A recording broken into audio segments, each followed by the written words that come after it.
Hello, my name is Luke, and this is the LNL podcast, where my co-host Lamarr and I talk about different random things. On the left side of the road is a large oak tree. I mean, a really large tree. It's locally famous, the famous oak tree. The base is something like 20 feet around. 3 zombies are pressed up against the base, looking up into the branches like dogs. I've just treed a squirrel. Oh, what's that? So, which is an apt comparison. You realise moments later, high up in the branches, there's a guy you think may be your age. As you come closer, you see one of the zombies is jumping, and the other is trying to crawl up the tree trunk. The third seems to be experimenting with drugs. With all the moving parts necessary to actually climb the tree, but hasn't worked them out yet. Experimenting with drugs, what? No, I hadn't. Sorry. Still, it is very likely only a matter of time. You can see the guy's face clearly now. He looks terrified, and his mouth is open, so he's catching flies, as though he's screaming for help. He's looking at you. Well, at least he's got food. What do you say to Brian? You can either say, "We've got to help that man," or "Step on the gas before the zombies start chasing us." We've got to help that man. Okay. Let's help him. He glances at you. "Damn right. Get the shotgun out of the back. I'll drive, you shoot." Yeah, come on, Herschel, let's go. You brace the shotgun against your shoulder and flick the safety off. 5 shells, 3 zombies. You can do this. You've been shooting guns since you were a kid. Not let you genuinely shoot deer from the windows of jeeps screaming in circles. And the deer aren't generally trying to eat you while you do. That'd be a bit scary. I haven't seen real deer. You feel your palms sweat as the 3 zombies look away from the tree and at the approaching jeep. "Ready?" Brian says as he slams on the brakes. You need to always say Herschel instead of Brian, please. Okay.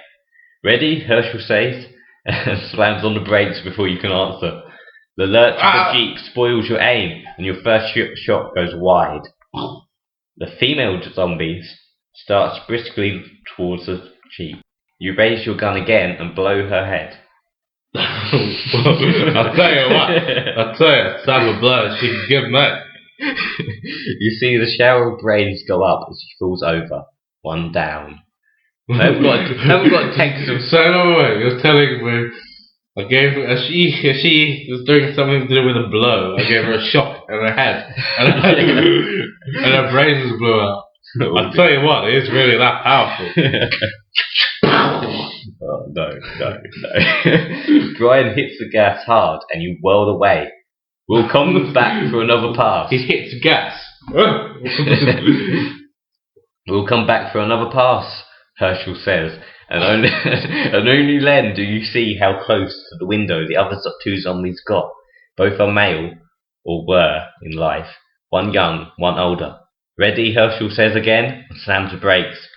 3 shells, 2 zombies. This time you are ready. You hit the younger male on the first try, and are whirling to face the older male before the younger body has hit the ground. The older male stumbles away, spoiling your aim. Your shot goes wide. Herschel swings the jeep around to give you another pass. He makes a pass at you. And you find yourself face to face with a grinning, snarling, drooling zombie. Not more than an arm's length away from your open window. You blow its head off. It falls over. No! "Nice!" Herschel says, and jumps out and runs over to the tree. Yeehaw! "Yeehaw!" says Herschel. And runs over the tree to get the guy you saved. "You okay?" No. This is talking to you. "No. I stare down at things that used to be human beings, and then I get the car door open just in time to throw up." After a smile with satisfaction. I'll be sick all over them. You deserve this. Well, I think of you. Or more or less okay. That was upsetting, but it was necessary. I'm glad we saved the guy in the tree. Or, "Hell yeah, that was awesome." Hell yeah! Okay, so you're becoming a psycho. Yes. What do you mean becoming? Brian comes back. No, Herschel comes back to the car, towing along a man who looks extremely pale and limp. This is Justin. Wait, who else could he be? What Walking Dead character shall he be? Walking Dead character. It's a man. I don't know. Not Walking Dead. Just call him Phyllis. Phyllis. Well, his name's Justin on here. But he is called Phyllis. The girl's name. Okay. Yes. Okay. This is Phyllis. Herschel says briefly. Phyllis K. And you are off again. Klaus. Okay. Come on, Phyllis. So you say to Phyllis, "What's your story?" Well, this is a story all about how my life got turned right upside down, and I was walking there wrong, and I got caught in a tree, and there were those zombies attacking me. Yes. Anyway. Yeah. The two guys were my roommates and his son. This woman was hitchhiking, and I said we shouldn't pick her up, but Bob never did think I was worth listening to. He insisted, and then we stopped because I had to pee. Okay, and when I got back from the bushes, all of them had zombified. I was right. We shouldn't have picked her up.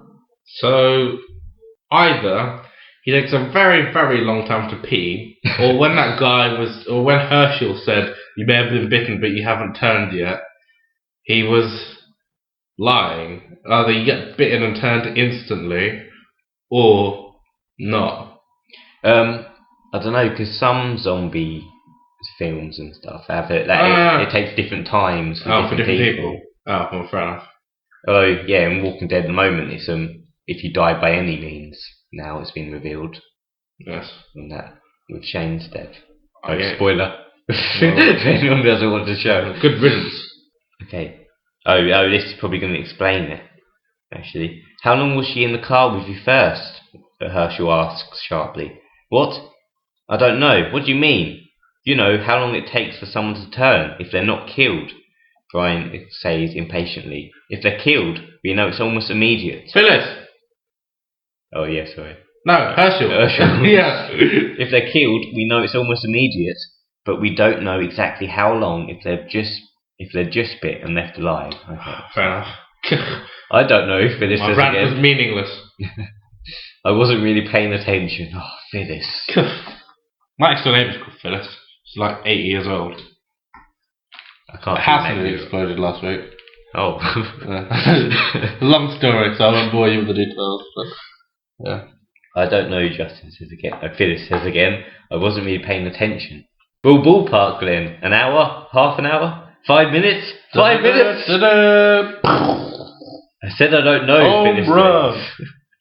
I said I don't know, Phyllis sounds defensively, almost teary. I said I don't know! Are you going to get involved here? Yes, Herschel is obviously coming on too strong. He's getting involved here. Phyllis evolved into philosophical. Philosophical. I can get the information more gently. Yes, I don't want my two companions to be at each other's throats, and this beginning isn't promising. Nope, not my problem. Nope, choke tester. No, I don't want them to be at each other's throats. Easy does it, you say, and several other things along those lines. Easy does it easy. Stop shouting. And finally, Justin. Shut up, your peers. And finally, Justin remembers that it was about 15 minutes. 15 minutes and 22 seconds. Phyllis. Between when he picked up the hitchhiker and when the hitchhiker started eating his roommate. So he picked up the hitchhiker, then he went from pee for 15 minutes. Wait. And 20 seconds. Wait, actually, he says, and when the hitchhiker started eating his zombie. So did he see before he went to take a whiz? Oh look, he's just eating my roommate there. They were just getting more comfortable, I guess. I don't know. Phyllis seems calmer now, though he has apparently decided to talk only to you, not to Herschel. Where are we going? He asks. You explain about the prison. Oh, he sounds disappointed. Why? You say. I was hoping we were heading for the interstate. Do you know about Chris Murray? He waves a smartphone. No, Herschel says. I've been following the Zombie Apocalypse Twitter date. No. It is similar. It's the Zombie Apocalypse Survivors group on Facebook. Oh dear. They aren't so many of them posting as there used to be, but Chris is still updating his status every couple of hours. Okay. Ooh. So they have internet access. That's quite good. So their actions are still on. He shows you the smartphone screen. Chris comes up. Status updates are almost the same. Come get me. If you provide transportation to the Cedar Junction correction facility, I can keep you safe from zombies on the way. I know what I'm talking about. Look how long I've stayed alive. Chris stayed alive. Chris stayed alive. I've been messaging with him. Justin says he's on the transfer centre off exit 13. Bob said we'd go there first and then the church. I think that's the best plan. But if you want to do something else, of course, it's your car. I can't do anything about it. Do you want to sidetrack to rescue Chris? So do you want to save Chris or carry on? Do I want to save Chris or carry on? Well, I think I'll need time to think about that. Let me think on the journey. Dun, dun, dun, dun, dun. Thank you for listening to the LNL podcast.